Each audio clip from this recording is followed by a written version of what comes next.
to break it down, you can't really sacrifice happiness for money, because I promise you, no amount of money will get you to like be happy, especially like money wise. I don't think any type of amount of money, and that is the key part of selling any product, any service, is data.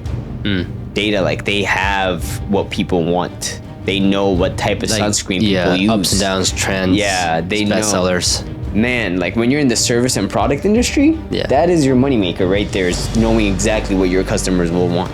I wonder how hard he had to work to get to the position here. That's why he must be, like, if I had 1.5 million right now, how hard would I need to work to get that? Like, understand his struggles. We'll be like, oh my God, that is actually a crazy accomplishment. It almost seems like kind of counterintuitive. Why not go all in? You can't really start a business when you're starving.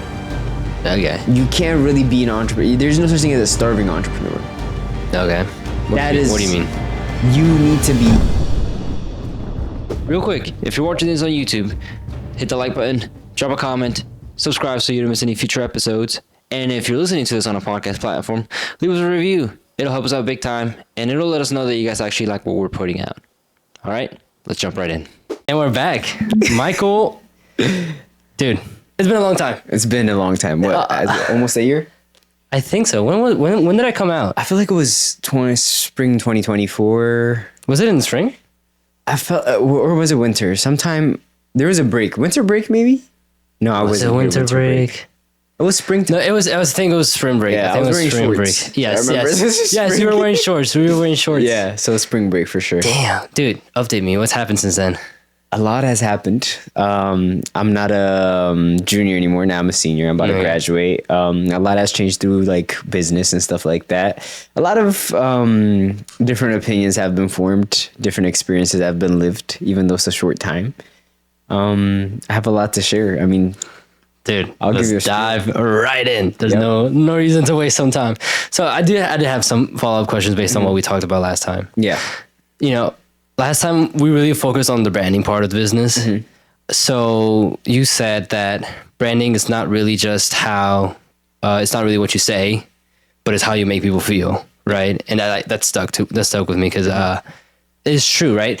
Branding is a feeling. When you think of Apple, right, you're not thinking of like the phone or anything, and they don't even really mention like the phone does this, right, in their presentation, sure, but when they're doing their ads, it's like a lifestyle kind of thing. Like you have your health, you have your Apple Watch, you have your AirPods, you have this, so it's like we are Apple, a lifestyle. And when you're talking about Nike, it's more like the people who wear it, winners. When you're talking about any brand overall, it talks about the feeling that they give to their customers, and it's like, well, if you want to feel the same way too, you got to spend a couple $1,000s with us. You know. So what's been kind of like the most surprising shift that you've noticed in your own brand when it comes like to the impact or the perception to the audience? So okay, business wise, I would say okay, how do I work? Like, you're gonna have to give me a second to get this onto the point, because I said something factual last time. This is something I stand by even today.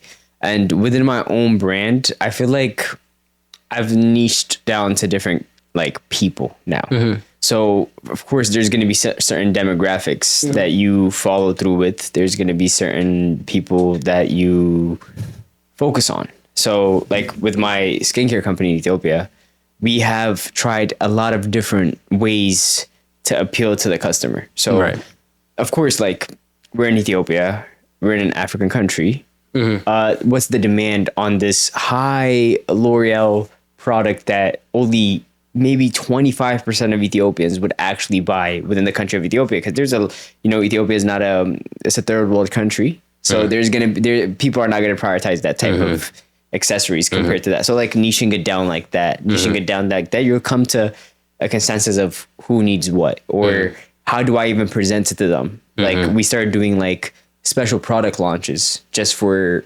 certain people. like exclusivity could also make things move faster in a way. You're trying to control the supply and demand of things. Exactly, like that. So that would be one of the things I would. I hope it answered your question in a way. Yeah. But within our own, like within my own company, that's how I've been designing it. Like that's what some of the things that we've been working on. And you've mentioned before the importance of being like a small town giant kind of thing, like really niching down and becoming a master of that niche before you decide to either build out different products or go into different markets. Yeah. So how has that played out in terms of like the day-to-day operations or like building out the team culture when it comes to that? Honestly, within the US, I've shifted. Why don't we start from the top? So I was in the entertainment business for a little bit. You saw that. I've kind of left that scene now. Like I change throughout, like depending on what comes up or what's changing and stuff like that. So one of the things, the initiatives that I took recently was the Ethiopian stock market just launched. Oh, and really? That's a thing? That's a thing. It just launched. And imagine how late to the game we are. Yeah, so, the stock market, dude, that shit launched like, what is it, early 1900s? Yeah. I don't even know. So now the Ethiopians are just getting their companies publicly listed. That is crazy. What's the currency? Bir. Bish. Bir. Birsh. BIRR. I can't pronounce it. Birsh. Okay. There's no get rid of the sh. Bir. Yep. Okay. Basically, yeah. Okay. Yeah, that's the currency right now. I mean, our currency just got devalued by the IMF. So kind of, it was kind of a, we needed that in a way to restructure the country. Okay. But yes, the Ethiopian stock market just launched. So I saw another potential of starting a Bloomberg type portal in Ethiopia. Okay. So we're trying to build, like me and my team now are trying to build the first Bloomberg portal of Ethiopia. That's crazy. And it's called Abul Investment Watch. We started with Abul Investment. You know what's funny? Didn't you say that last year? I just remembered this whole like Abu's like thing that you wanted to build. Yeah. That's part of it? That's that's crazy. Yeah. Okay. It's called Abul Investment Watch, just ABOL investmentwatch.com. And we started with small newsletters, but now we're really getting into the data part. Seeing, a lot of the times when you, I'm not sure how much into the stock market game you are, but I'm just going to give you a small example. I sold all mine, right? Just to reinvest into the business, but I was in it pretty deep. Okay, so how do you actually, this is a great question for you. It also helps me. So how do you go about your investing? So let's say like you were interested in a company. Okay. Yeah. So the way that I had my investment structure when I did have them was that I had a baseline of the S&P 500. So I had like majority of the money. I would say like probably like 60 to 70% of my money was in the S&P 500.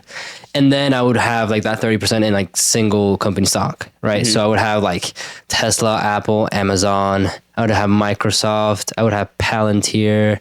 I would have Nvidia.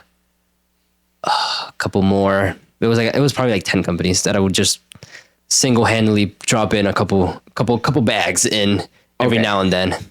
So let's take Apple for example. Why do you invest in Apple? Like, or how do you get that lead to invest into Apple? How do I get that lead? Well, I mean, it's Apple. It's Apple. I mean, like, yeah, like you're not going anywhere. But like, so see, this is where we come in. So like, say, I mean, early on in the days when people were investing in Amazon really early or investing into Apple really early, there were people that watch. So they will be stock watchers where they'll sit down and be like, okay, so these are the board of directors. This is the organizational structure they're following. And they would study that. And then they would be like, in the next 10 to 15 years, we would predict this company is going to be big. Okay. So basically it's like stock watchers. Yeah, stock watchers. So we started as an Abul Investment Watch right now. So we would take, for an example, Wagagan Bank is one of the banks that got listed, or, public IPOs got posted for the Ethio telecommunication company. Right. So we would go in there, see the board of trustees, see the thing, and then make a prediction and be like, hey, so we would think this stock is going to go up like this or like that. But that is really data intensive. And one of the hardest things to do in Ethiopia is collect data. Yeah. Is it because the lack of like infrastructure as in like public stuff, or is it just like more internal infrastructure, as in like data centers or like data collection stuff? It's more of the structural, the bureaucracy within the country. Okay. The transparency within the country really plays a part. Those things are really hard to navigate within Ethiopia. So that kind of holds you back in a way of getting accurate data. Okay. Accurate data that is going to predict something. You know what I mean? Like something to let people know, hey, trust me. Put your money in this. Trust me. Yeah, you know what I mean? The key word, yeah, trust me. Like to say trust me, like somebody's gonna hold you accountable to that. Oh yeah, definitely. Yeah, so I have started that officially. We started back. It's gonna be around a year now since we started. Oh man. Yeah. How's that going? It's going well. We have we've onboarded a couple of people as interns, a couple of graduates. We have for the Ethiopian Capital Market Authorities throwing a big event coming up this December 4th. And we are actually one of the collaborators to that event, and we're doing a stock pitch competition for the students of one of the biggest universities in Ethiopia. Yeah. We took a couple of them and we collaborated with other teams, and we made sure that they got the proper training to do a stock pitch. Damn. The collaborators are big names like Deloitte, BDO, like these high-end Ethiopian investment holdings. Like they're like pretty structured in Ethiopia. So we've been working on that. So I've shifted my way into that that's right now. Crazy too. Yeah. Damn.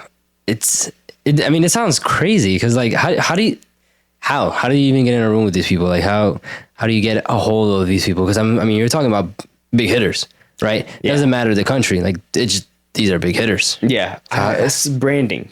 Okay. It's everybody. I feel like has to work on self-branding, and this would actually be a great time for us to break into that self-development conversation. Okay, go ahead. Regardless regardless if you're a worker, a low-end worker, high-end worker, service provider, entrepreneur, your brand has to be one of the biggest things that you would be concerned about. Your personal brand, because that's integrity. That's what's gonna make you the person that you are. Yeah. So that's what I did. Like, who is supposedly after these developments came, you guys, after that podcast. So this is a great thing that we did that podcast right before, because you will see how like some of my opinions have changed on certain things. Okay.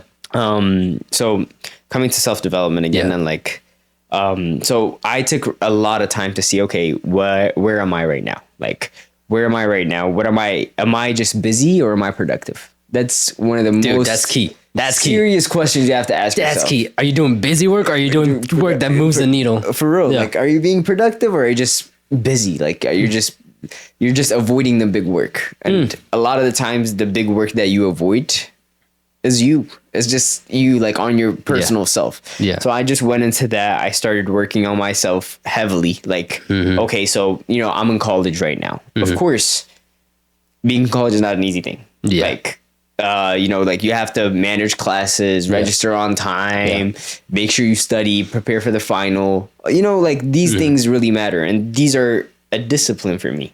Like, that means I have to get up regardless of me liking it or not, and I have to get it done. Yep. Exactly. But within the business industry, like within my own, like, so it's two separate things. I said, okay, I have school right here, 4-year college. I'm going to 4-year college, pretty good college around the area. Compared to I'm doing business, but none of these businesses are really taking off. They're just making me busy. So whatever business that I have to, like, I'm doing entertainment, I'm doing like the skincare, like, you know what I mean? Like I'm doing all that. But what is one business that's going to do a crossover of both? Like, where I'm going to use my college degree, my education, my connections from the school that I go to. And then trying to leverage that to a business. Okay.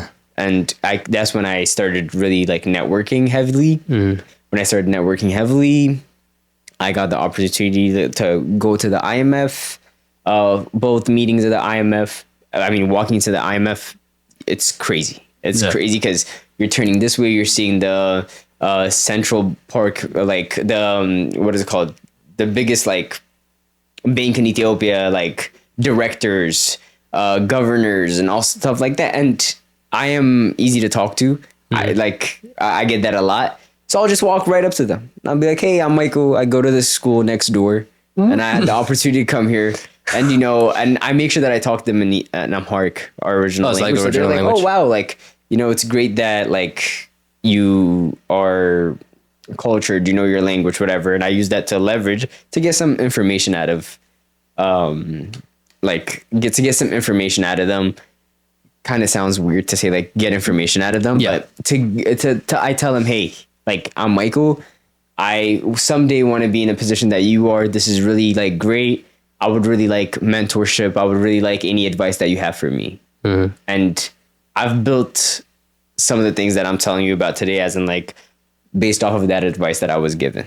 Hey, real quick, if you're still watching or listening, congratulations. You don't have the attention span of a goldfish. And it also seems like you like what you're listening or watching. So why not subscribe, leave a comment, or if you're in a podcast platform, leave us a review.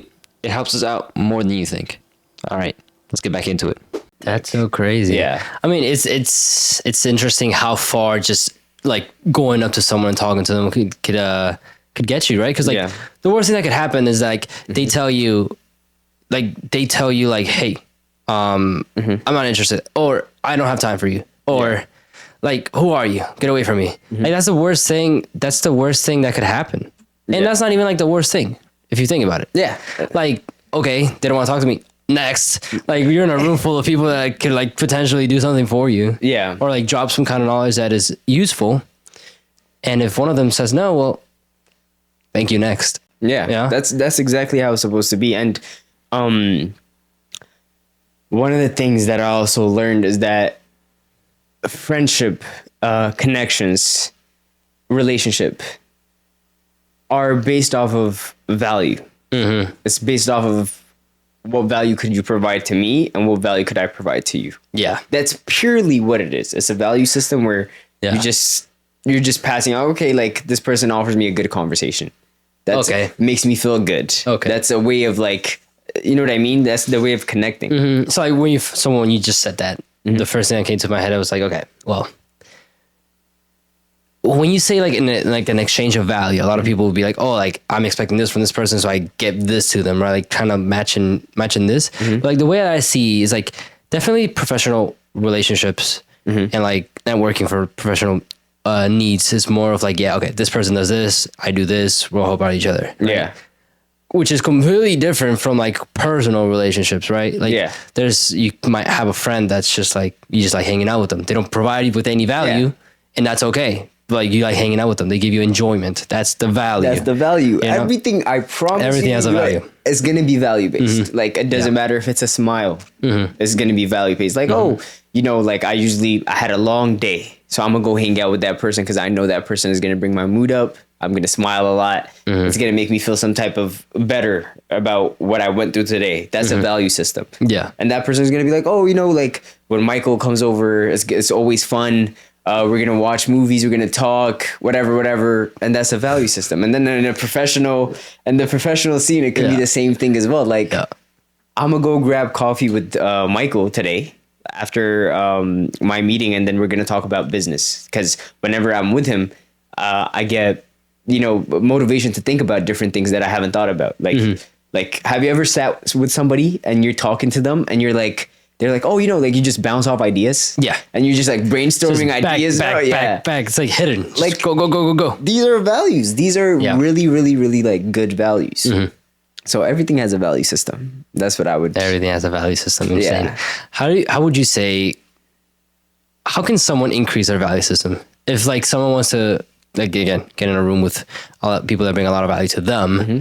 How can that person increase their own personal value and kind of feel equal and not as imposter syndrome, mm-hmm. you might say?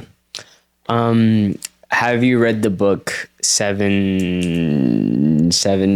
I know what is it? Seven habits of a highly successful, intelligent. Something. That one.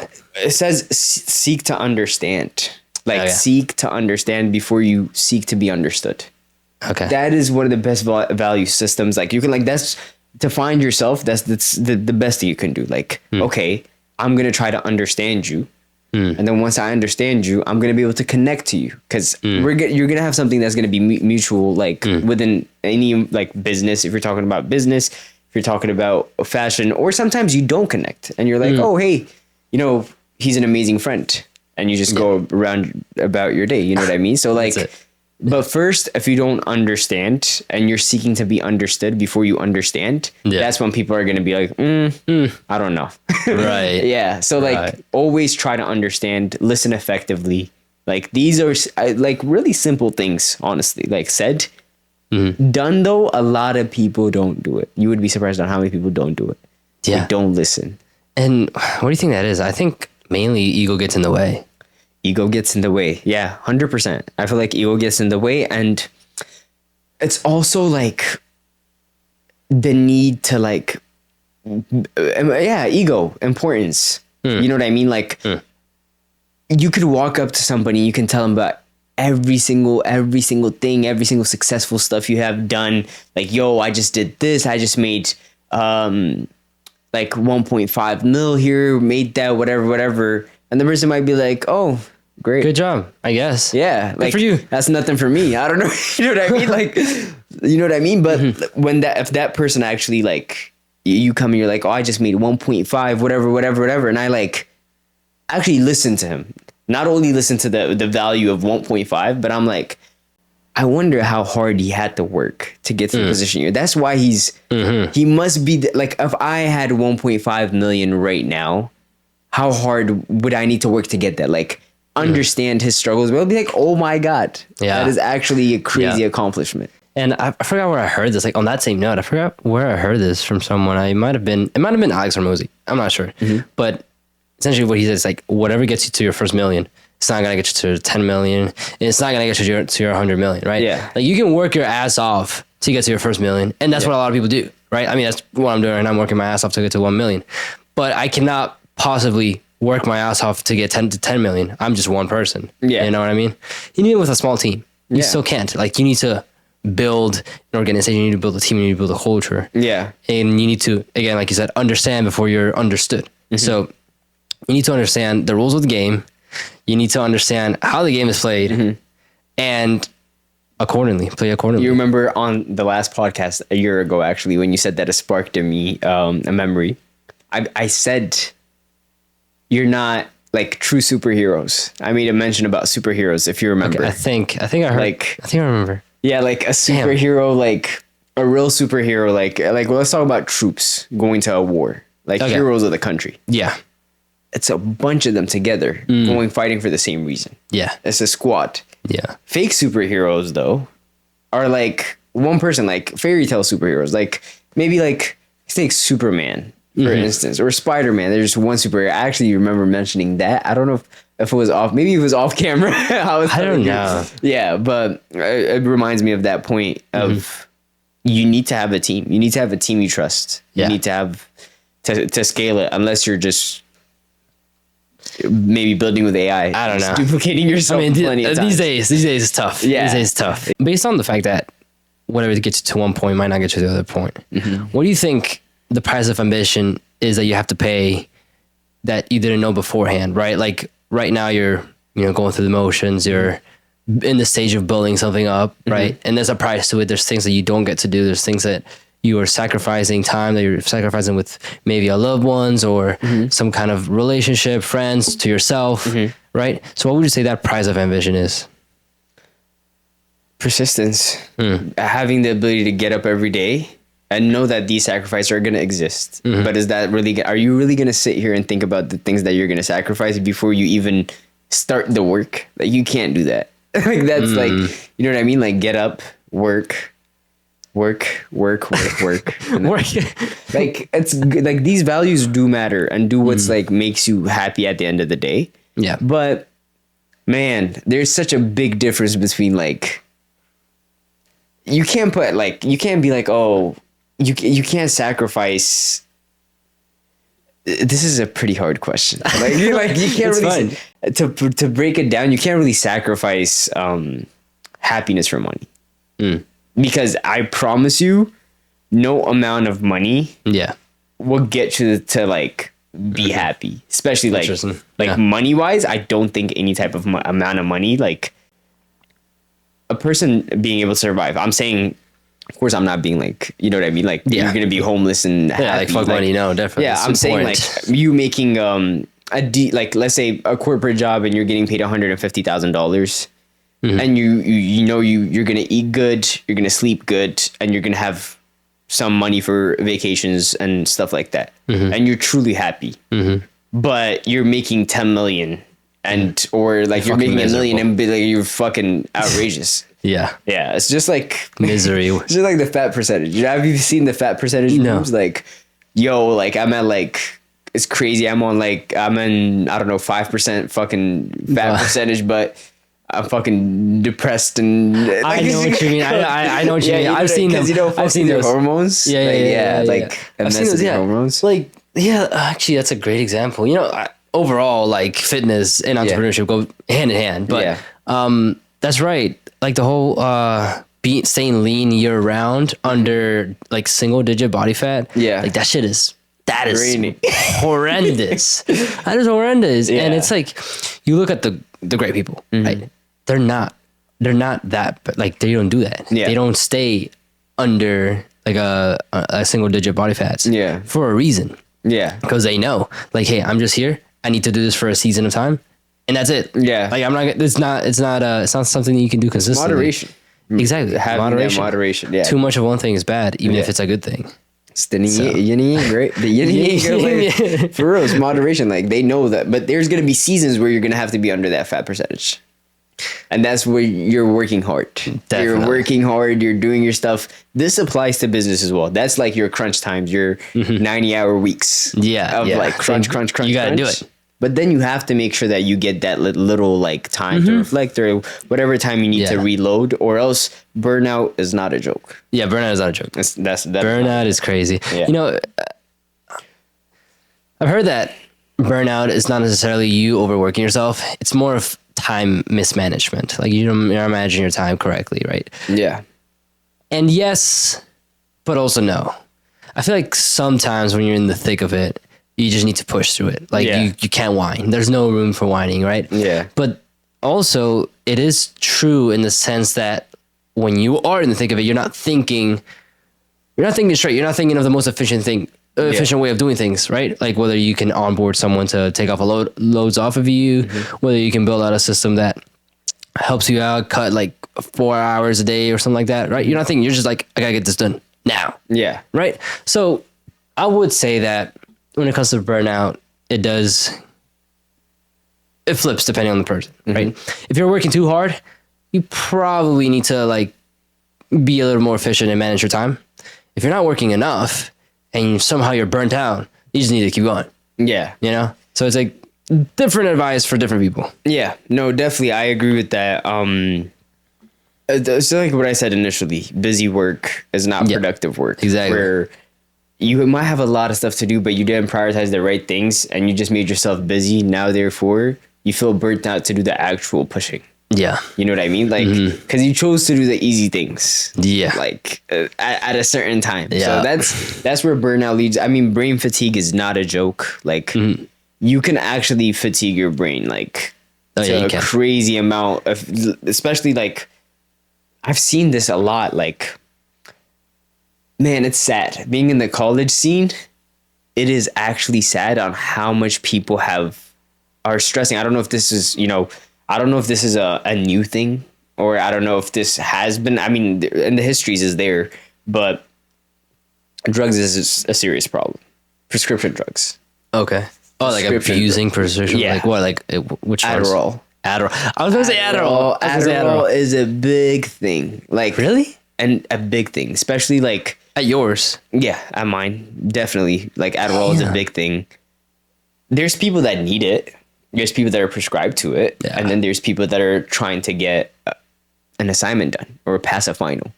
And when you truly need to understand, like, wow, like there's like somebody's so fatigued out and they've lacked so much, like they've took out all the disciplines in them to the point where I have to ingest a prescription pill of someone else's. to get something, like to get that thing accomplished. Oh, so that drug's not even prescribed to them. Oh no, they're taking like, someone else's drug. Yeah, like in that sense. Yeah, which is that is pretty crazy, bro. Like, at what cost are we like? Yeah. Damn, I've never taken an Adderall. Yeah, no, Adderalls are pretty crazy. Like, I mean, what does it do? Does it just like focus? Like, it just hones you in, or like, what does it do? It just zones you in. I mean, it's an ADHD pill. Okay. So it's usually prescribed to people with ADHD and ADD. Right. They're like attention deficient. That means they're not able to focus on one thing or whatever. Yeah, they're not able. Usually it gets you wired. Like, it gets you like just on some, like, you know, the fucking was that Limitless movie? Yeah, just like that. Like, oh, really? Yeah, just like that. It kind of like locks you in. And damn. You get. I mean, I know people that have went in there like in the library for like 9+ hours off of Adderall. Yeah, plus this appetite suppressor. That's crazy. I know people that take Adderall. I've never taken Adderall. I don't know if I have ADD or ADHD. I never got diagnosed for it. But I do struggle to stay focused sometimes. Like, not to the point where I can't get anything done. I still get things done, but like let's say I have like 10 things to get done. I will bounce from thing to thing, but then eventually I'll get all of them done. But it just it took way longer because I kept bouncing my attention from one thing to the other. Yeah. When I could have just done one thing one by one, and I probably would have finished, like, you know, in a shorter amount of time. Yeah. The thing is, it's on a spectrum. Like these, like ADHD, ADD, they're on a spectrum. So I feel like everybody's a little anxious. Of course, if you're gonna get on a presentation, a room full of people, you're gonna have the jitters a bit. But there are some people that are really, really anxious. You know what I mean? Like, just like that, there's gonna be distractions. I mean, you're distracted, but at the end of the time, like you will get that thing done. So you know what I mean? Like, I'm not gonna sit here and diagnose you, of course. But you know what I mean? Like, definitely though, with people with ADHD and ADD, I don't know if you've met anybody that has it. Yeah. You will notice. Like, bro has it. Really?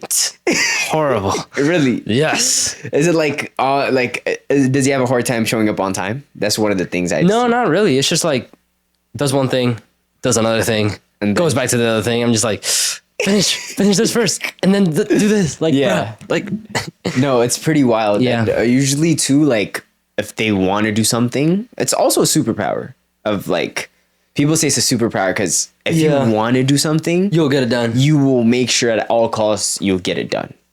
Yeah. But if you don't want to do something, you find anything else. You'll do anything else not to do it. That's crazy. So it's amazing. But back to, I think we drifted a bit back to the college scene.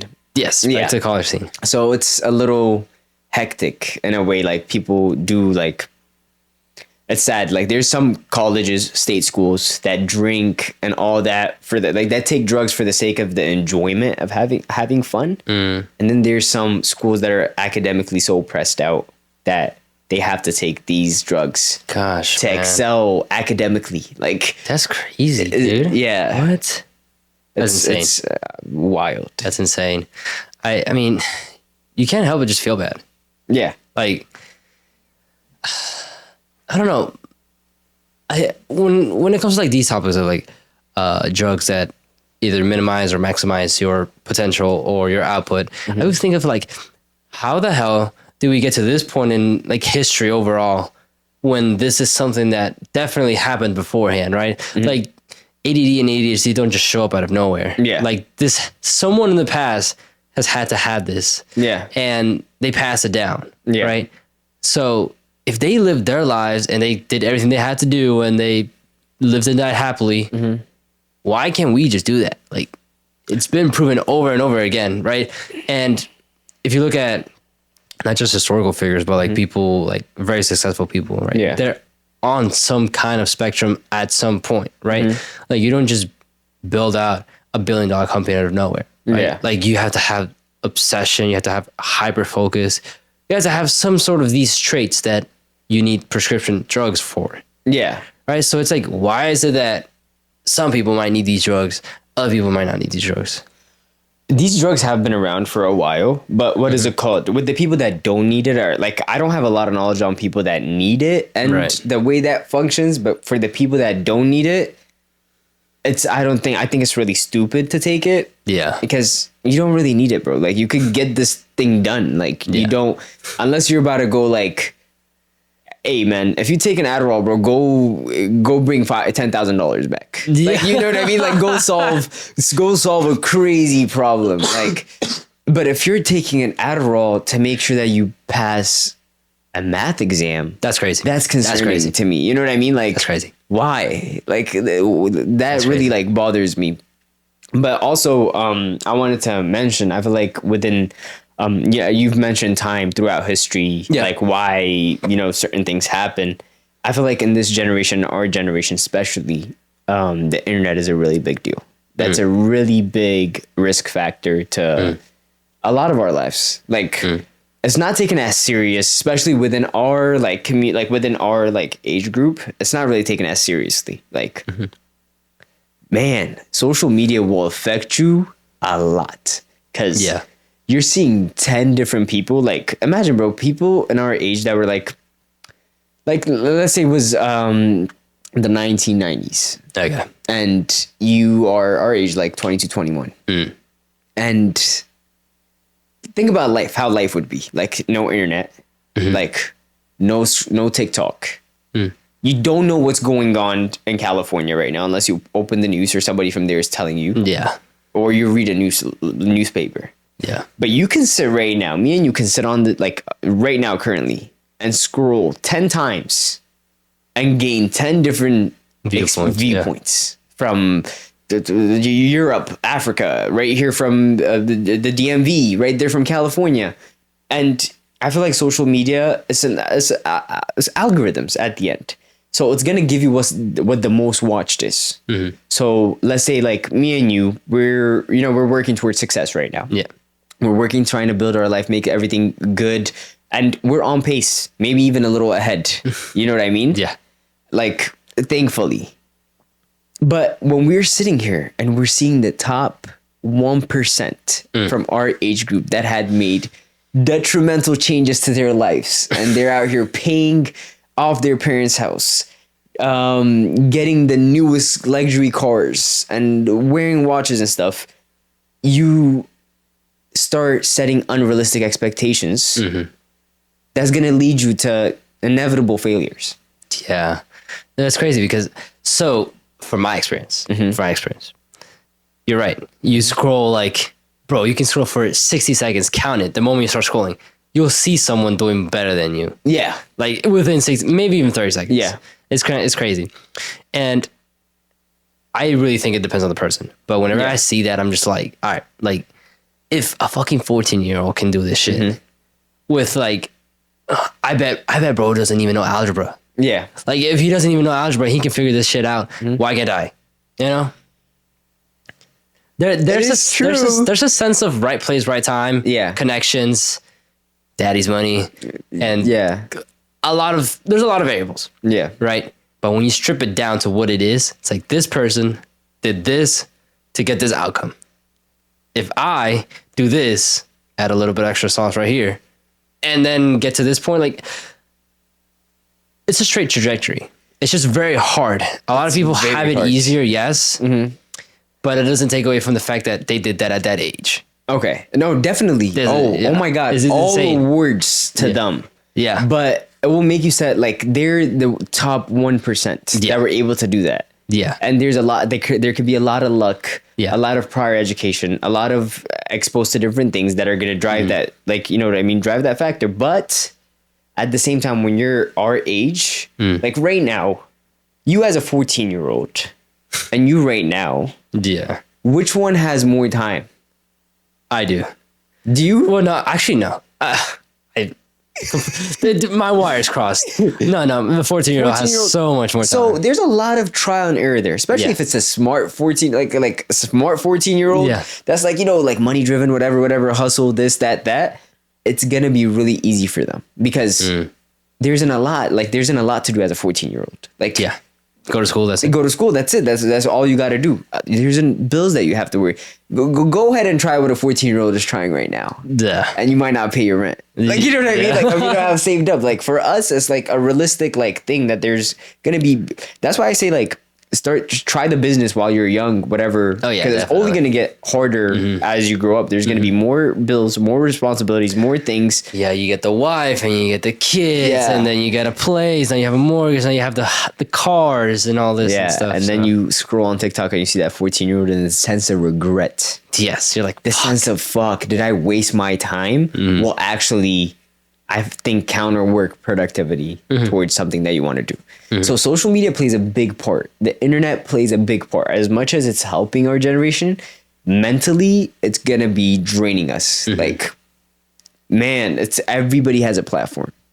Everybody has a platform. Oh, yeah, definitely. So the best person has a platform. The worst person has a platform. So you really need to filter out what you're looking at, why this is good. You know what I mean? And take it with a little, like you have to be cautious with it. Like, because if you take it face value, man, it could be really, really draining. Yeah. And then like, the thing is like, also like, don't believe everything, you know, it could be rented cars, it could be rented house, it could be a rented lifestyle. Yeah. Just to like sell something, you know what I mean? There's a lot of scammers out there that have made millions. So you know, like you said, don't take it at face value, take it with a grain of salt. Anyways, moving from the social media part, this whole thing, going a little bit back to the sacrifices. I know when I started in my journey, I really thought that ignorance was bliss. And I think it's true because, and I hear this from a lot of people too, a lot of successful people, that they say, you know, if I knew what it would have all the work that would have taken, all the sacrifice, all this and all that, I probably wouldn't have done it. And I probably wouldn't do it again. Right? Even at the point, like millions, billions, whatever you want to call it, at the peak success, they'd be like, I wouldn't do this again. Like I would not put myself through this pain again. Yeah. Right? Because there's a lot to goes into it. So in your journey, what would be a sacrifice that you might go through every day or at times that not a lot of people think, or not a lot of people see that you didn't know beforehand? Sacrifice. I feel like valuable connections can also be sacrificed. So like, that's what I would say. Like, honestly, like I'm trying to work on it the most I can now, keeping up with people, having the ability to be like, hey, like, how are you? Are you doing good? Is everything going good with you? All right, great. Like, you know, same, like, you know what I mean? And then just like connecting to people, not making things look fake, because that person from the other point is going to think it's fake if you're not keeping up with them. But sometimes I kind of like some genuine like relationships for me would look fake because I'm just so overwhelmed with my current situation, current like business, school, that I neglect that. So I feel like that's one of the sacrifices. But I hope that answered. Genuine connections can also be sacrificed. Yeah, definitely.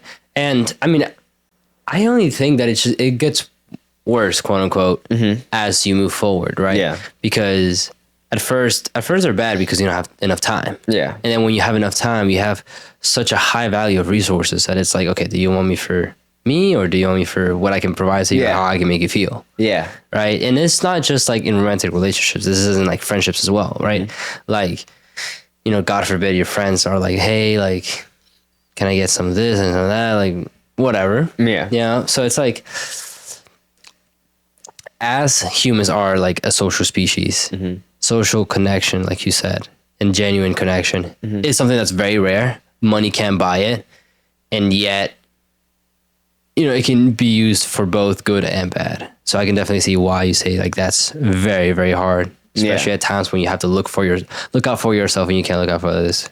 Let me ask that question to you. What is your biggest sacrifice to places that you are right now, to the point that you are? What do you think are your biggest sacrifices? I think with time it changes. At first, it was like 100%.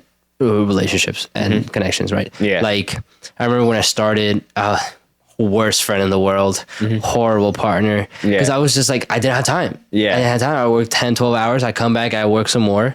Like this shit has to get off the ground, you know? Like to me, quitting was never an option. Yeah. So I was like, I will forfeit everything in my life in order to make this work. Like that's my mindset to this day. I was like, dude, I will sacrifice anything, anyone nothing's gonna stop me, right?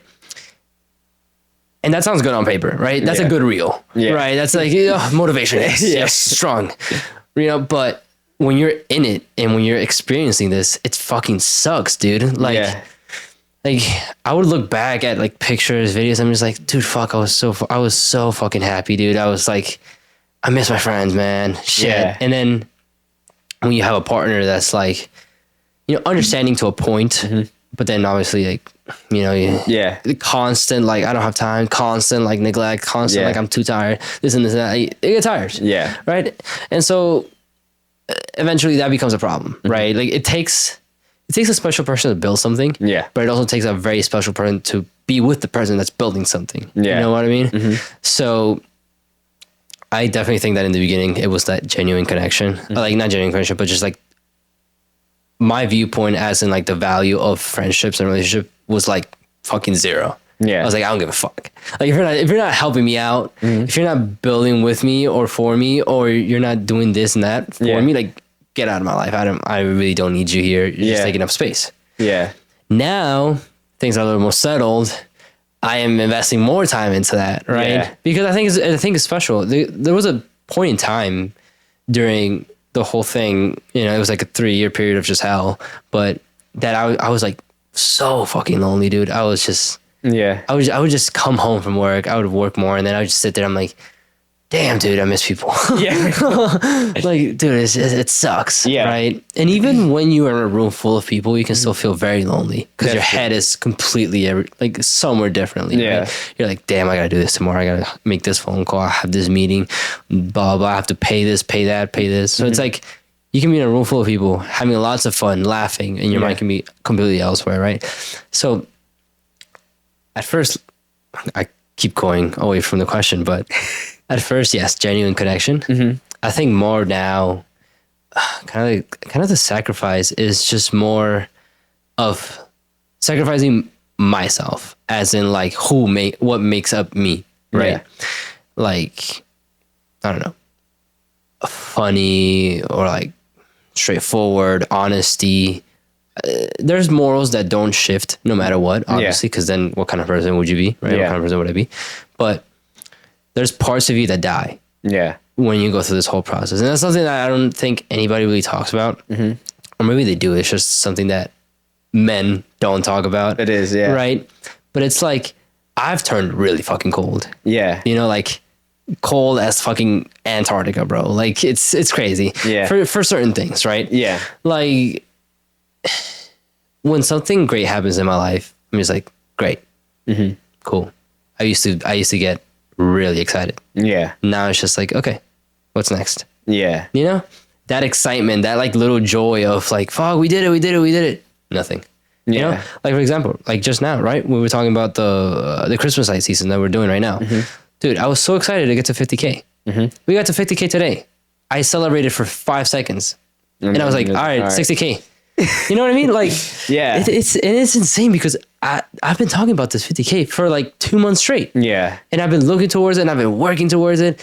And now we did it. And it's like, okay, next. Yeah. Like it kind of sucks. And it's going to keep going. And it gets only worse. Keep going. And you're going to want to get the next big thing every single time. That's why you can't really that's why I said the separation of like money and happiness is a really important thing, because you can't, if you think money is going to make you happy or some type of level of success is what's going to make you happy, that's not going to cut it. Like happiness is inner, is definitely inner. And it's not. Definitely. I think the core message of that is true. Yeah. But then again, I would also rather be, if I'm going to be sad, I'd rather be sat in like a fucking mansion than in like a 2-bedroom apartment, dude. Yeah. Like what? I mean, I'd rather be crying in a Porsche than a Toyota. Yeah, that's true. That is true. But then again, I would be crying. Yeah. Right.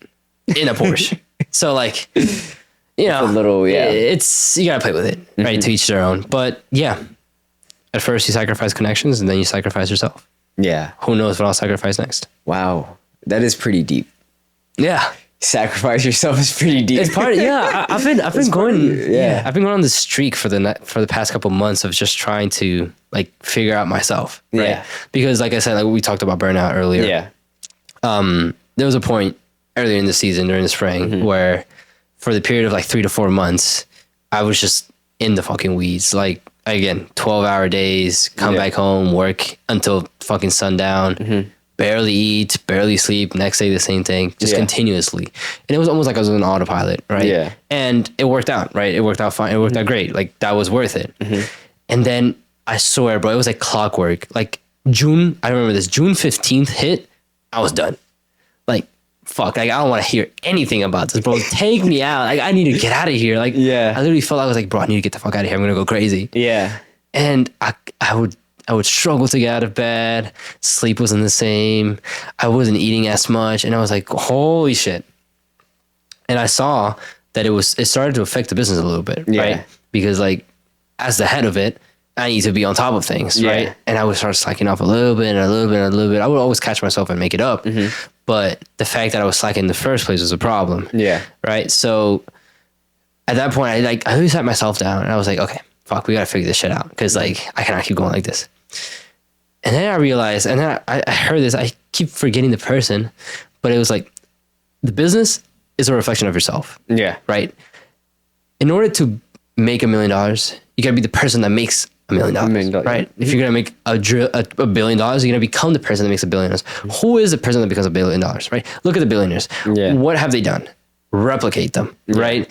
They've gone decades with nothing, and then at year 10, month 1, day 1, they fucking made it. Yep. Right, but it took 10 years. Of like fucking cup noodle and like 1 bedroom and absolutely nothing. Yep. Right. And it's like, and I thought about it. I was like, fuck, like, do I really want this? Right. Like, do I really want to go through all of this? Right. I would start to envy people that like have regular jobs. I'm like, dude, regular job, like 8 hours a day, come back home, not think about shit. Yeah. Like, do whatever I need to do, go to sleep at a good time. I got it again the next day.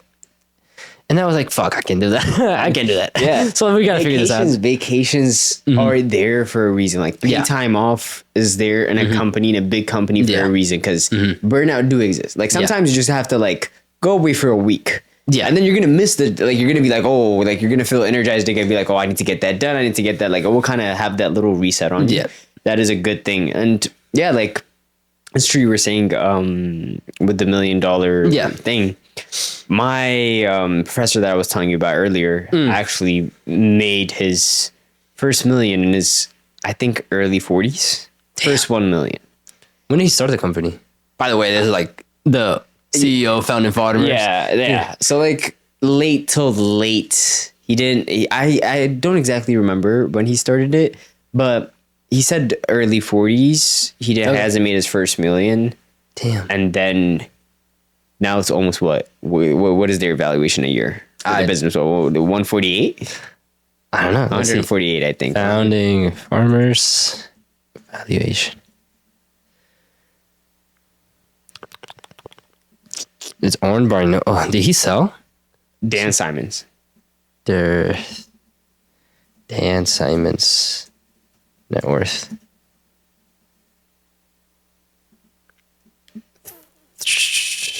$30 million. Yeah, that is him. But the business is valued at almost 158, I think.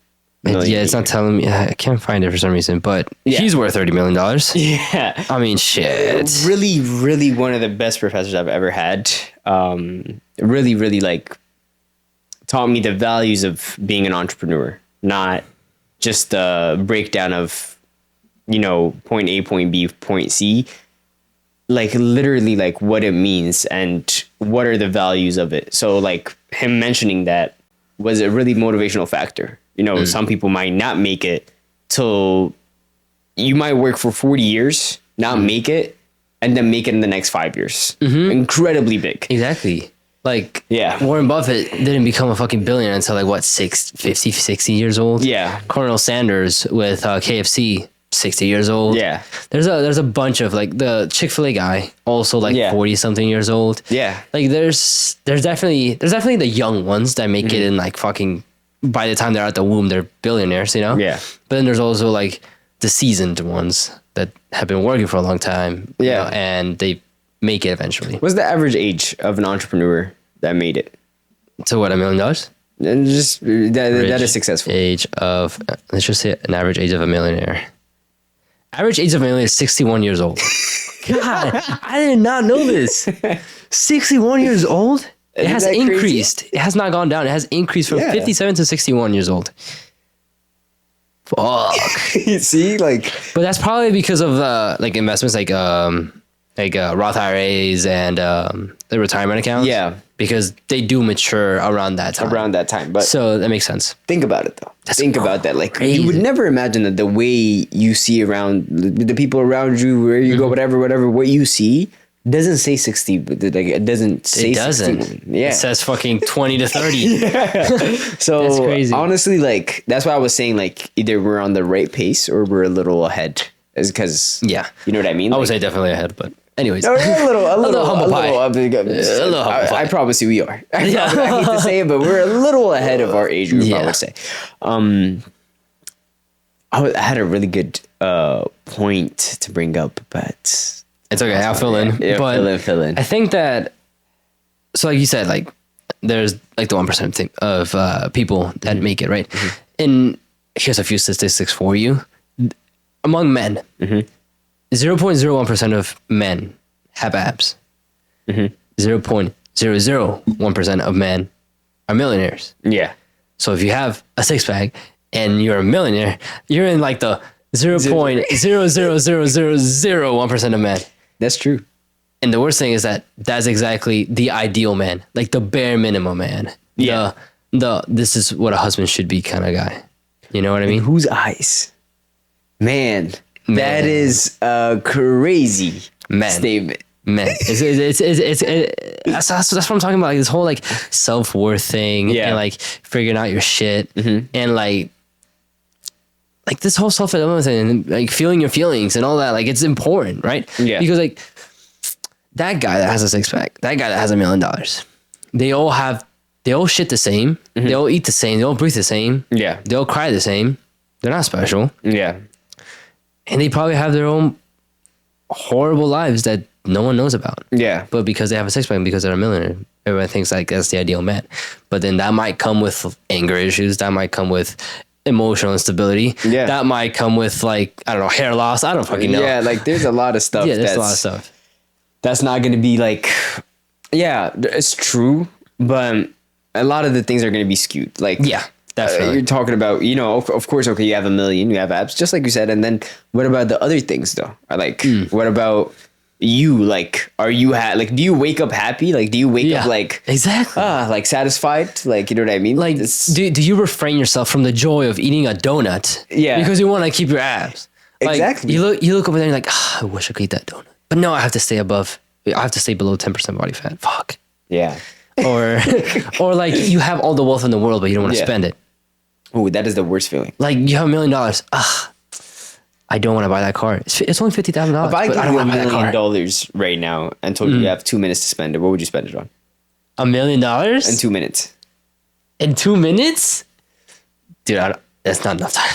That's not enough time. All right, let's say 20 minutes. I give you 20 minutes. Actually, 2 minutes is unrealistic. Okay, 20 minutes. What would I spend it on? Yeah, $1 million. I would definitely upgrade my car because I've had that car for a couple of years now. I would also buy a few more trucks. I would buy a lot of equipment. Would you be able to do that in the next 20 minutes? I would. Really? Yeah. Oh, you have great context. No, that actually has like nothing to do with the question. There isn't a follow-up. It was just like it's just what I would do. It was just a fun I have exercise. Yeah, I have dealerships on speed dial, realtors on speed dial, lowers on speed dial. I would clear out all my debts instantly. Yeah. Clear out all my debts. I think that's probably the first thing I would do. Clear out all my debts. The rest of the money, I would definitely, like I said, I would get myself a car. I would get the fuck out of here and like just go anywhere else but here. Yeah. And just pay rent for like a year so I don't have to worry about rent. Buy all the food I've ever wanted, like groceries. Yeah. Or like maybe go out. I don't know. In 20 minutes. Yeah, just book everything. Book everything. Take my car, please. Charge my car right now. Oh my God. That is amazing. No, yeah. What would you do? If I had $1 million in the next I'll go put it on black. It's like, no, not on blackjack. Quick flip 10 mil. No, I think I don't know. I don't think I would do much. In 20 minutes, really? Yeah, I don't think I would do much. Why? I don't think, because 20 minutes, like, I don't think I would do much. It might be a crazy thing to say, but within 20 minutes, okay, you can upgrade your car, you can do that. But I mean, yeah, that's not even $100,000. Yeah, and then you spend it, right? And then that's it. You have no money after 20 minutes. Yeah. Either you spend it all and then you have no money. So now you have a car. Mm-hmm. You don't have cash in hand. Mm-hmm. That's it. Let's say you can't sell your positions. You just... Yeah. You know what I mean? So like when you say it's kind of stupid. Like for me, like spending it, I genuinely don't know how I would spend it. So when you say spending, are we talking like, can I spend it on investment? Can I spend it in my own business? Can I put that in? Like, there's loopholes. There's loopholes. These are just a brain exercise. Like, no, if it was just too fatigued out of the conversation. Straight spending it. It was I don't think. I'm pretty sure someone could spend $1 million in 20 minutes, but not me. Mr. Beast, probably. Yeah. That's 20 seconds of his video, so $1 million. Yeah. That's crazy. So, Apple. Mm-hmm. At this point, I don't really know what Apple is at this point, right? Okay. At first, it was entertainment. Yeah. And then it was skincare, the international relations stuff. Now it's a branch of an investment. Yeah. You said... Fuck, what did Apple mean? Hold on. Was it like hello or something like that? It's coffee. Coffee. It's the first cup of coffee. Oh my gosh. Yeah. Oh my gosh, it's I knew the first cup of coffee. I just didn't want to be wrong. This is one of the biggest troubles that I've been... it's crazy you asked me this, because I also want to share this with everybody. Yeah. This has been one of the hardest things for people's understanding what Apple is. Yeah. Because it's so branched out. Like... So I think that's a problem. It's a holding company, basically. Okay. So, and it's definitely a problem. I'm gonna break down why that has become a problem recently. So KY Skincare is one branch of it, and then there's Apple Import Export is one branch of it, and they're under an umbrella company, which is Apple Group. Okay. So it's a group, and then there's the KY Skincare, Apple Import Export, and Apple Investment Watch that we recently added. And these function in their own ways. Yep. So they're like, think about Apple as I know it's given as a holding company. Yeah. But also think about it as an incubator. Damn. For a small idea. So we bring it in, incubator, talk amongst the team, this, that, whatever. But it's not like helping startups or anything, right? It's not. We do work helping startups. Like with our Investment Watch, there's this area called Opportunity Watch, where we would bring Ethiopian startups and we would put them on Opportunity Watch so that other investors can be like, okay, we can also invest. Oh, so just like the middleman. Yeah, we can be like the middleman, and we will help you get to the audience that you're looking for. The problem that I've been having is when I explain it, and then when I'm talking to investors. So let's say there's a potential investor for Apple Investment Watch. When I start with explaining it from the Apple Group area, a lot of things get lost and confused. Yeah. And it seems too much.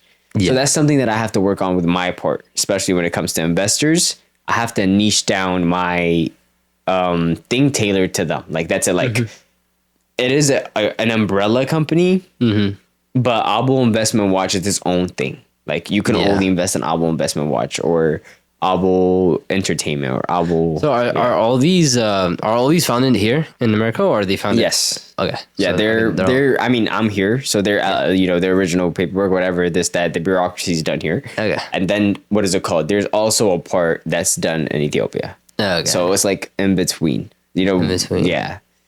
I don't know why, but I'm just wondering how the fuck taxes work like that. Taxes are a really difficult thing to do, especially in Ethiopia. Yeah. So that we can get into it. Because isn't there like international tax as well? We don't really do like for when we work with import export, we usually don't import export for any other people except us. And that's for the skincare company. Has the tariff done anything for that? No, because I'm not, what is it called? I'm not exporting. Are you just importing? Yeah. I'm not importing into here. You're importing there. Yeah, but you're exporting from here. I'm exporting from here. So tariffs don't really play a part. Okay. Well, I never dove into it, so I guess the tariffs only for imports. Imports are, but tariffs are heavy on imports, right? Because anything that comes here needs to be taxed. Okay, taxed. Yeah. So the export part is not really like that. It doesn't affect me like huge. Okay. But of course, like there's gonna be like areas like gray areas, but there's also loopholes and stuff like that. So you get by them, through the loopholes, and you use your you can use connections, whatever, and not really to. Yeah, that's the back end of the business. Yeah, but you know what I mean? Like you'll get your way around. But we only export from here, and we only import for ourselves. Like we never really import and outsource. So that would be a problem. But we sell it there, and we've recently, KY actually has recently collaborated with us. It's called Safe Square. It's an Ethiopian-based GoPuff type app. Okay. So now we have listed all our products on there.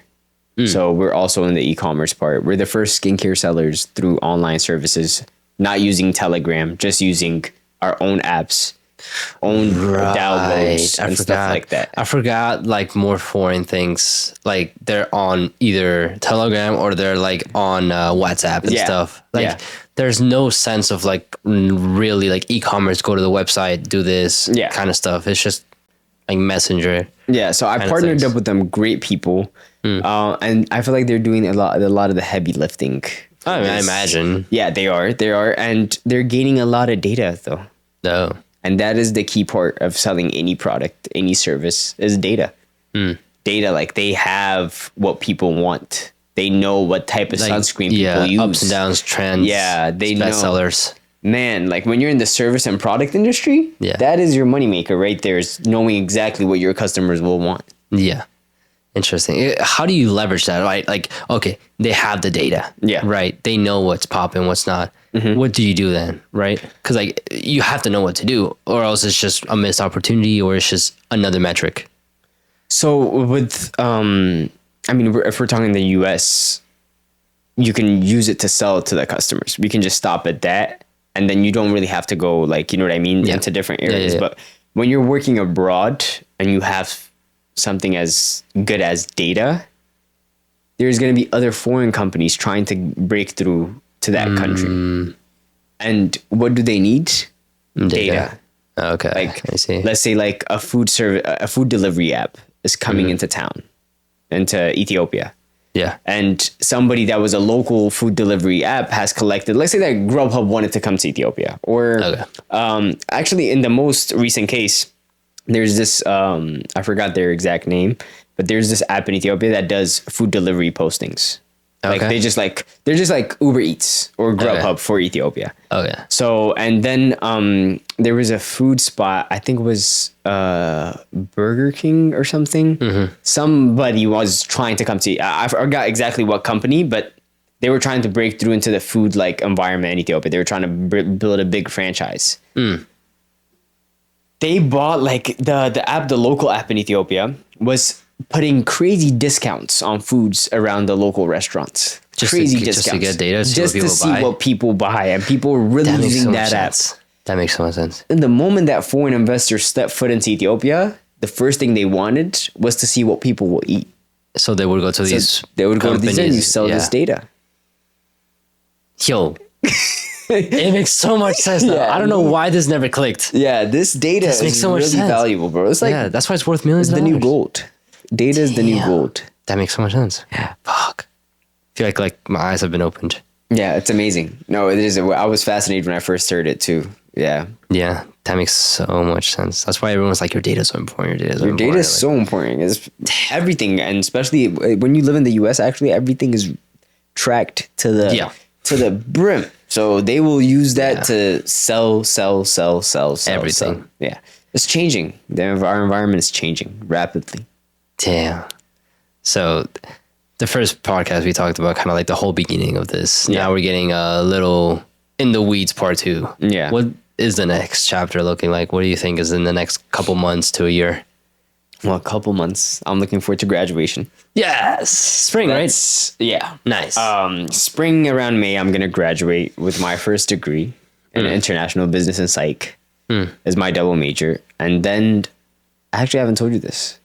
I am planning on doing my master's at GW. Oh my God. Did I tell you? Bro is staying in school. I am staying in school for one more year to do my master's. And then after that, I'm kind of buying a little bit like time as well for myself. And I like the fact of like, I don't think I utilized my school to the full potential that it has. It has a lot of ways to help you. So I'm going to try to get the most out of that and build my business on the side. Okay. Yeah. That's what I'm going to try to do. Yeah. That just seems so like hard. It almost seems like kind of counterintuitive. Why not go all in? You can't really start a business when you're starving. Okay. You can't really be an entrepreneur. There's no such thing as a starving entrepreneur. Okay. What do you mean? You need to be stable. Like for me, stability is the only thing that's going to make me like stability is education. Okay. Stability is that degree for me. Stability for that is that certificate. That's in my mind, that's stability. Like I can say, fuck it all, bankruptcy, I'm cooked. Okay. So kind of like a mattress to fall back on. A mattress. That's basically for me. But when saying there you can't be a starving entrepreneur is that you can't really start a business when you're when you know that the rent is not going to be paid, or when you know I see what you mean. You make a lot more mistakes. You're not narrow focused. You have other things that you have to worry about. Therefore, it's not going to be like they say full in, go, you got it, motivation, whatever. But what happened to strategy? What happened to strategy? Yes, of course I can go full in, but why put myself in that situation when I can use strategy? Like I could, especially when the within the industry that I need to break like into, like, you know what I mean? Like with the Abo investment watch, it's a really important thing that you are, it's backed by education. It's backed by degrees, because that is what's going to get you through the front doors of these big meetings. I see what you mean. It's going to give you this big credibility of, oh, you know what I mean? And it's not hard. I don't know who said that grad school is hard. I feel like the hardest thing that you would need to get into is your first degree, which is your bachelor's degree. After your bachelor's degree, it's really interesting. Like if you truly want to do like go do an MBA or something, it's a really like interesting thing, because you're learning real life situations, real life scenarios. You're not your first 4-year degree though. That is the most draining, because you're staying in school for 4 years. You're taking things that don't have there. You're trying to find your interest. It's just like you're taking science-based classes, and maybe you're a business student. They're making you take, you know what I mean, philosophy. Like it's like some random but shit. With like master's degrees, you're mastering something in a way. Like, you know what I mean? Like, okay, you want to do international business, you're going to have your master's in international business. And it really gives you that upper hand. It really gives you that. Like I go to this school as such a benefit thing. Like, oh, really? They're alumni networks. Like I see what you mean. To make it through the door, it really has really helped me. And for me, it's also really cheap right now. So.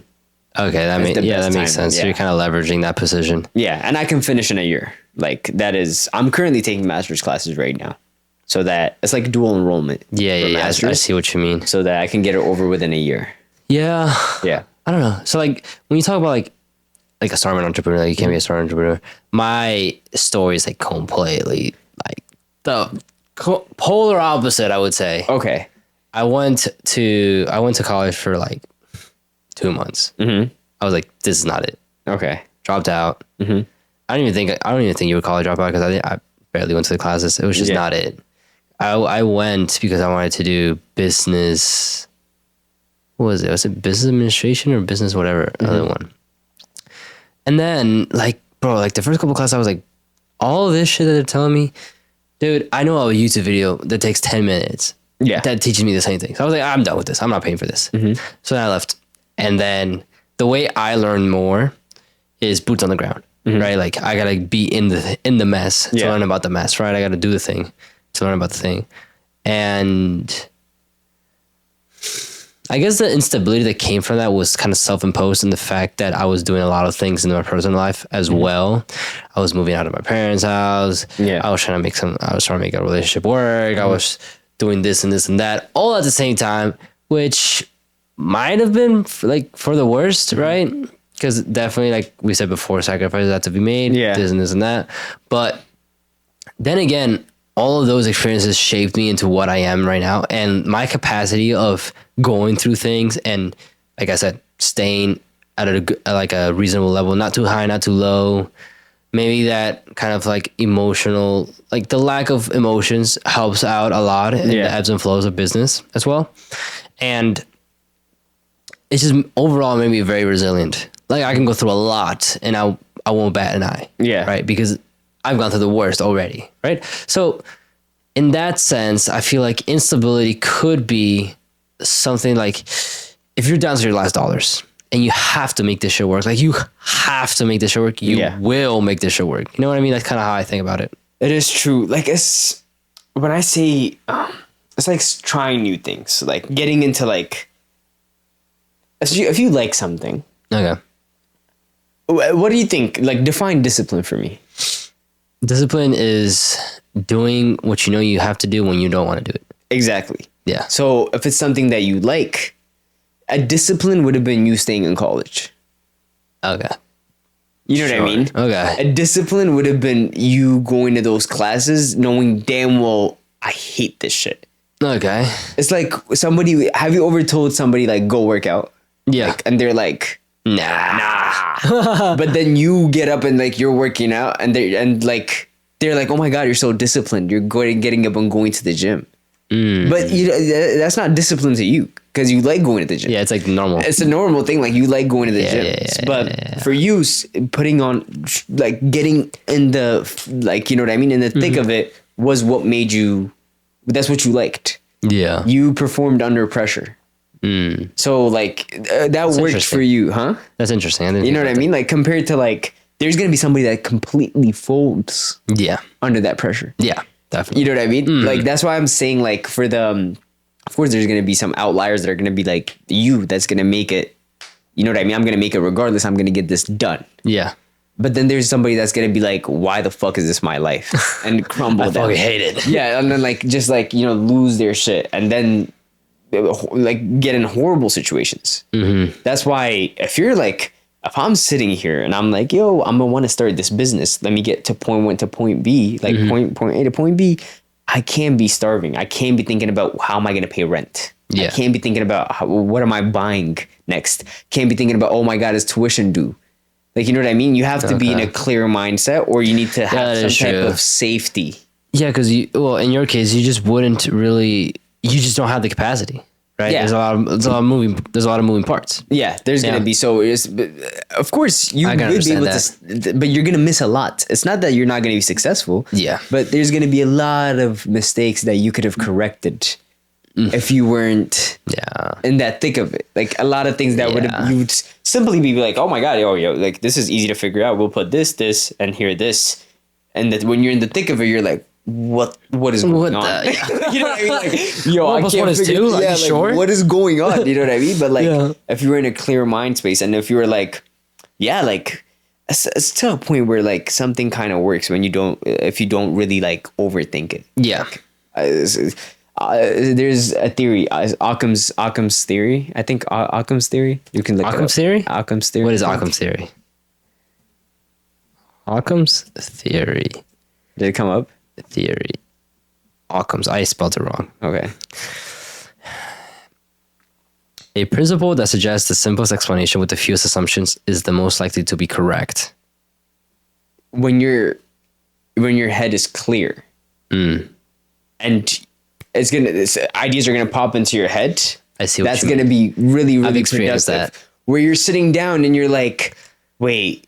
This is this, and you're making these assumptions that you haven't even tried yet. Yeah. And that will get you in that type of situation. Like being a starving entrepreneur would be like, okay, I can launch this product, I can sell it, they'll buy it. Or this is the way to optimize this, and you would just go to do it. Yeah. Compared to, wait, I have to pay my bills. So if I pay my bills though, what if those stuff doesn't get sold? What if this optimization kind of, I don't have enough sales after optimizing. Yeah. Or there's a genuine human, like, you know what I mean? Like, you get into this thing. Yeah. So the simplest, like, is the best. You're going to get the best outcome with the simplest thoughts. The best outcome with the simplest thoughts. Yeah, I mean, sometimes it is really that simple. Yeah. It is surprising. Yeah. Simple sometimes is fun. Yeah. You know? That's interesting. I think that's interesting. I didn't think about it like that.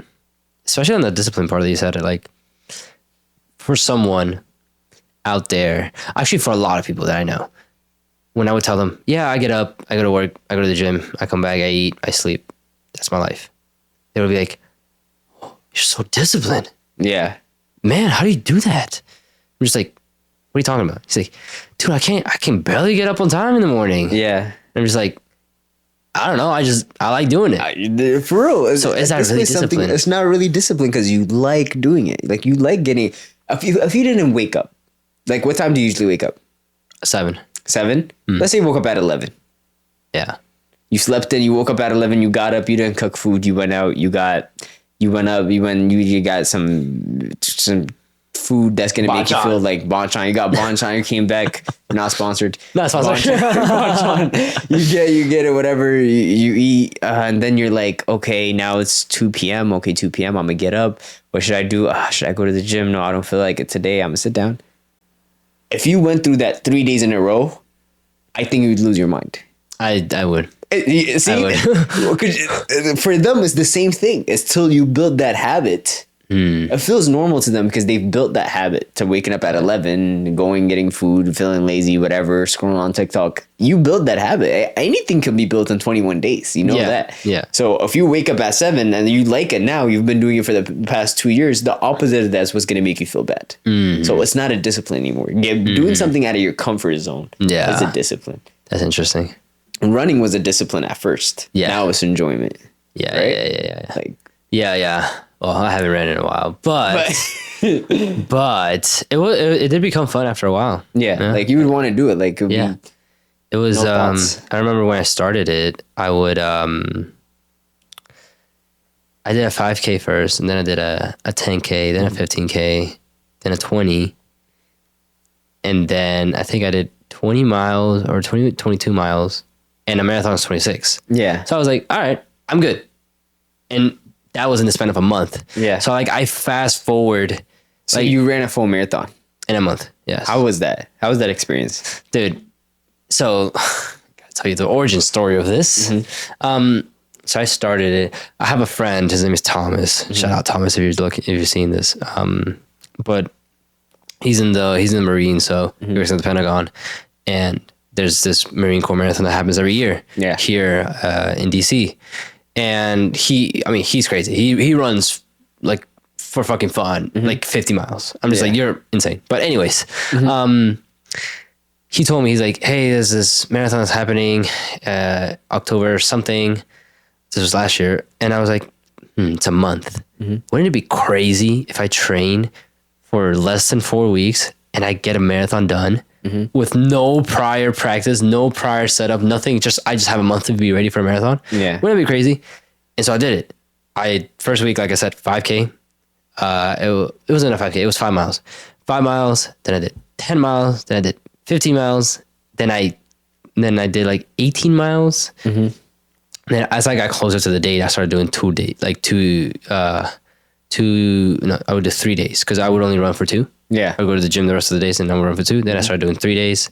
Then I took a little break. And then I remember the night that I reached 22 miles, dude.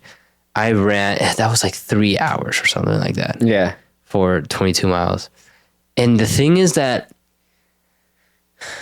at first, the first mile for me is always the toughest. Yeah. Because you're getting used to the pace. You have to control your breathing. You have to make sure you're not mouth breathing. You're inhaling through your nose, out through your nose. There's this like mindset that you have to get into because your body's telling you to shut the fuck. Like, go lay down, bro. Go lay down. Go lay down. So you have to go through this like this peeling of the onion. And you got to peel the onion back. And after that mile, I got into the groove. And then from like mile 1 to mile like 6, it was fine. And then 6 to 10, there's a little resistance because, your shins start hurting a little bit, maybe if you have shin splints. or like you can start feeling your muscles, right? From 10 to 15 is, dude, you're blazing, you're fine. Yeah. And then 15 to 18 is hell, bro. Like those 3 miles are probably the longest, worst miles of my life because like I'm thirsty because I would run with nothing. I would just run with my phone, no water, nothing. So that's probably on me, but I would be thirsty. I would be hungry. I'd be tired. I'd be like, no, like we can finish later. We can finish later. I was like, no. So then I'd keep running. You reach mile 20 and you're like, okay. The only thing that's keeping me going is the fact that I ran 20 miles and I only have 2 left. That's literally it. So those 22 miles, did them. I came home. I felt like I was going to die. Like I felt everything. You don't feel anything when you're running. You don't feel nothing. The moment you stop running, hurts. Everything hurts. Your stomach drops to your ass. Yeah. Like you just feel like you need so much. Yeah. So I kind of just sat there and I was like controlling my breathing, trying to control my heartbeat because my heart was pumping out of my chest. And then I was like, well, marathon's in a week. I just got to do 4 more miles on top of that. I think I got it. Nah, bro. You're cooked. Nah, I was cooked. First half of the marathon was completely fine. I mean, I've done this at this point, dozens of times, so it's fine. The back half was ass. Because when I got to mile 13, I was like, I don't want to do this anymore. Yeah. But then in my head, I was like, I ran 13 miles. If I quit, I would have to walk them back. Yeah. I'm not walking back 13 miles. I might as well just run forward. Back, I might as well just run forward those 13 miles. And there was hills and there was all this stuff that I didn't train for. And I was like, fuck. The last mile was literally uphill, like basically like this. And I was like, to climb up. Yeah. And honestly, like, in a marathon, if you're into a marathon, like at the corners, there's always a bunch of people, like even on the sides, just a bunch of people like in the cities and stuff. Like I would just not look at anybody. I would just look at the ground, get in the zone. I was like, I can't look at anybody. Just keep running. Literally my whole mind was like, bro, you can't stop. Like I promised myself before I ran that marathon that day, I was like, I'm not going to walk. If I'm going to do anything, I'll like jog lightly, but I'm not gonna walk because I feel like if I walk, I'm gonna stop. Yeah, you know. So, yeah, dude, it's just a light jog. Those last 4 miles were the longest. How long did it take? It took me like 4 hours and like 4 hours and some 10 minutes, something like that. That's not bad at all, bro. It's not for the first one, but afterwards, I feel like my stomach was upsetty spaghetti with me, bro. Like I needed to shit. Yeah. I didn't eat beforehand. So I was like, what am I going to shit? I don't shit nothing. Like I had nothing to shit. And I couldn't eat. I had to wait. My muscles were cramping. My head was pounding. Yeah. It wasn't really cold, but like I just felt like I had a cold. It was so weird. Yeah, no, it was horrible. And then afterwards it all went away and then I was like, damn. All the pain went away. It was it was maybe like 10 minutes of like horrible pain and then I was fine. Like I could have ran back. I could have kept running. Dang. So it's a weird thing. It's like, yeah, running is, bro, one of the, it's because it's a battle with yourself. You're not really fighting anybody. You're not like, unless like, you know, boxing, you're fighting somebody, basketball, soccer, but like running, especially a marathon, it's just you and your thoughts, bro. That's it. If you could beat your thoughts, you could beat the race. You can beat anything if you can beat your thoughts, really, because like everything else is just external. Yeah. So like, it's an amazing thing. It's insane, but that was fun. Yeah. I haven't done it yet. I haven't done it again because like I'm kind of. You kind of scared. Kind of got a little scared, but yeah, I'm definitely will again. Plus, I haven't had time to train, so I will definitely do it again in the future. Yeah. Where are we at? Do you have any questions for me? You can wrap it up. Do I have any questions for you? Where do you see yourself in the next 10 years? In the next 10? Yeah. Damn, 10 is a long time. It is. All I know is that in the next 5 years, I will reach the $1 million mark. Mm-hmm. I will reach $1 million in net worth. Yeah. And then my life can begin. Mm-hmm. Right? I will definitely still build up the businesses. Like we said, what gets you to 1 million won't get you to 10 million. So like, I'll go through that learning process and probably reach 10 million in a short amount of time that it took me to reach 1 million. Yeah. Crossing fingers. But, in the next 10 years, I would be 31. Yeah. I would definitely have 2 beautiful kids, beautiful wife, a gorgeous home. I'm still thinking about the dog, but I'm still thinking about the dog. But no, I was just in 10 years. I want to look back and be like, I did not waste a single second. Yeah, that's kind of where I want to be. That's where I see myself. I was like, I did what I had to do to get to where I am, and that is okay. That's perfect. Yeah, that's wild. Yeah, that's perfect. Yeah, where do you see yourself in 10 years, bro? I see myself as somewhere good positioned. When I say good positioned, even like not really like talking about like money or anything like that. Yeah. But having some type of like a senior role in the Ethiopian government, hopefully. Damn. As a foreign minister or something. That'd be crazy. Like that. Yeah, I'm gonna definitely try to work, and then on the side, multi-millionaire. just your average foreign minister. Yeah, you know, on the side, multi-millionaire. I would like to work within the government for a little bit. Okay. Yeah, like I'm going full corporate and like government. Yeah. And then the side hustles are gonna add B-side hustles. And that's crazy. Yeah. That's interesting. That's a what's the word? Fuck. Uncanny path. Really? Yeah, because like when you think of entrepreneurs, you're thinking of like going against the grain, right? Yeah. Like fuck education, like fuck the government, like we don't need that shit. We do what we want. That's kind of the whole purpose of like you gotta change. You gotta change the like hearing someone say like, oh yeah, I'm gonna build multi-million-dollar business, but I'm also gonna work for the government. I'm also gonna be deep into that. I also want to be deep into education, as in like college and stuff. Man, it's very unpopular. A lot of the in one of my classes, I told you they bring speakers over. Yeah, and a lot of them had their professional careers. A lot of them have their professional careers, and then their side hustles, which is their business. Usually, like somebody will come and they'll be like, "Hey, yeah, I'm 38. I started my business 3 years ago.